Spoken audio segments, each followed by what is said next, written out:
एक बार गौतम बुद्ध उपदेश दे रहे थे। तभी उनके उपदेश को सुनकर एक राजकुमार उनके पास आया और उनसे दीक्षा लेकर भिक्षु बनने को कहा।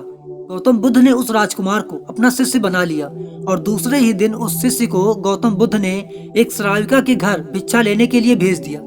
राजकुमार जब वहां गया तो रास्ते में 2-3 ऐसी घटनाएं घटी कि वो परेशान हो गया। रास्ते में उसके मन में ख्याल आया कि जो भोजन मुझे बहुत ज्यादा पसंद है वो अब मुझे खाने को नहीं मिलेंगे। अब जो रूखा सूखा मिलेगा वही खाना पड़ेगा। लेकिन जब वह श्राविका के घर पर पहुंचा तो उसने देखा कि उसे थाली में वही भोजन परोसा गया है जो उसे बहुत पसंद है। वो बहुत हैरान हो गया, लेकिन उसने सोचा कि संयोग होगा, जो मुझे पसंद है वही आज बना होगा।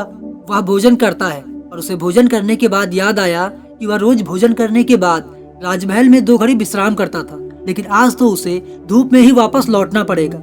लेकिन तभी उस श्राविका ने कहा कि भिक्षु, बड़ी कृपा होगी अगर आप भोजन के बाद 2 घड़ी विश्राम कर लें। राजकुमार बहुत हैरान हुआ कि जब वह विश्राम के बारे में सोच ही रहा था तभी श्राविका ने भी उसे विश्राम के लिए कैसे कह दिया। फिर उसने इस बात को यह कहते हुए टाल दिया कि संयोग ही होगा। जिस समय मेरे दिमाग में विश्राम की बात आई उसी समय उसके दिमाग में भी यह बात आ गई होगी कि भिक्षुक है, बहुत दूर से धूप में चलकर आया है, भोजन के बाद थोड़ा विश्राम कर लेगा तो अच्छा होगा।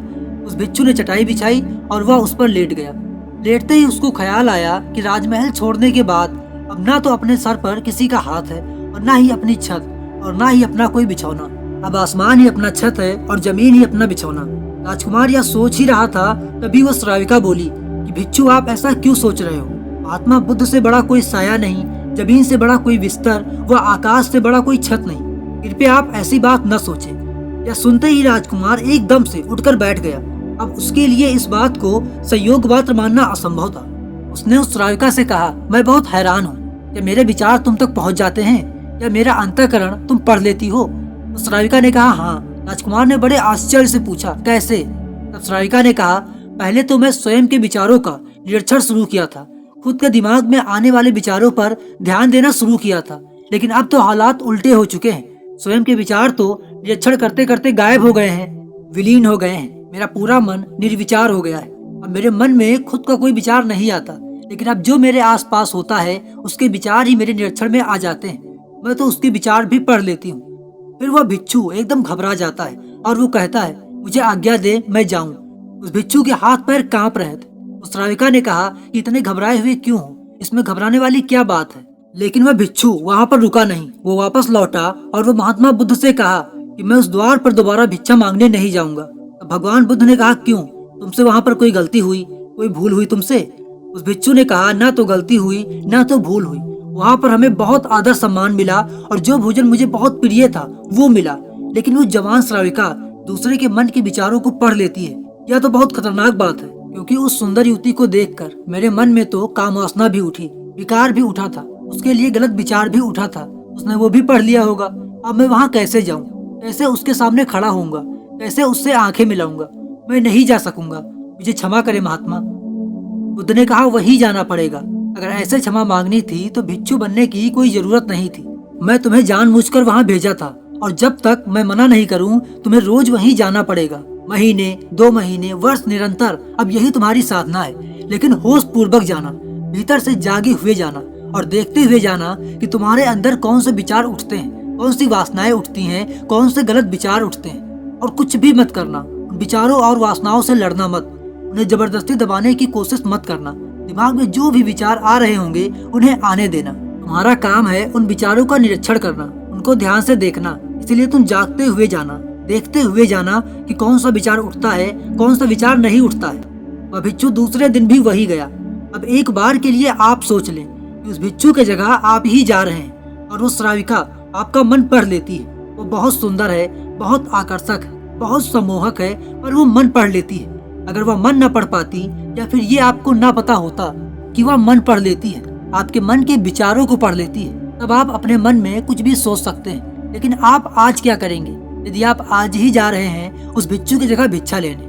अब वह भिक्षु रास्ते पर चल रहा है, बहुत खतरे में है, अपने मन को देख रहा है, जागा हुआ है। आज पहली बार जिंदगी में वो जागा हुआ चल रहा है। जैसे जैसे श्राविका का घर करीब आने लगा उसका होश बढ़ने लगा, भीतर जैसे एक दिया जलने लगा हो और चीजें साफ दिखाई पड़ने लगी हो और विचार घूमते हुए मालूम पड़ने लगे। जैसे वह भिक्षु सरायका के घर की एक सीढ़ी चढ़ा, उसके भीतर एक सन्नाटा छा गया।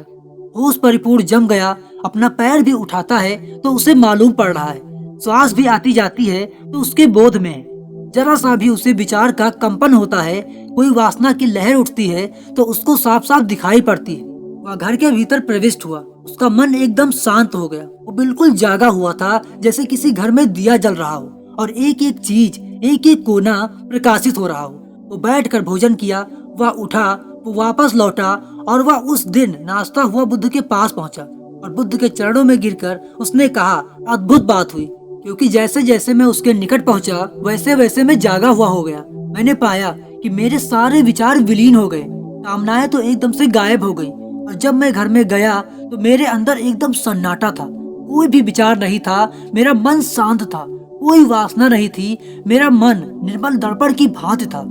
बुद्ध ने कहा, इसी बात के लिए वहाँ भेजा था, कल से वहाँ जाने की जरूरत नहीं है। अब जीवन में इसी भांति जियो जैसे तुम्हारे विचार सारे लोग पढ़ रहे हो। अब जीवन में इसी भांति चलो जैसे जो भी तुम्हारे सामने है वो जानता है, तुम्हारे भीतर वो सब कुछ देख रहा है। इसी भांति रहो और भीतर से जागे रहो।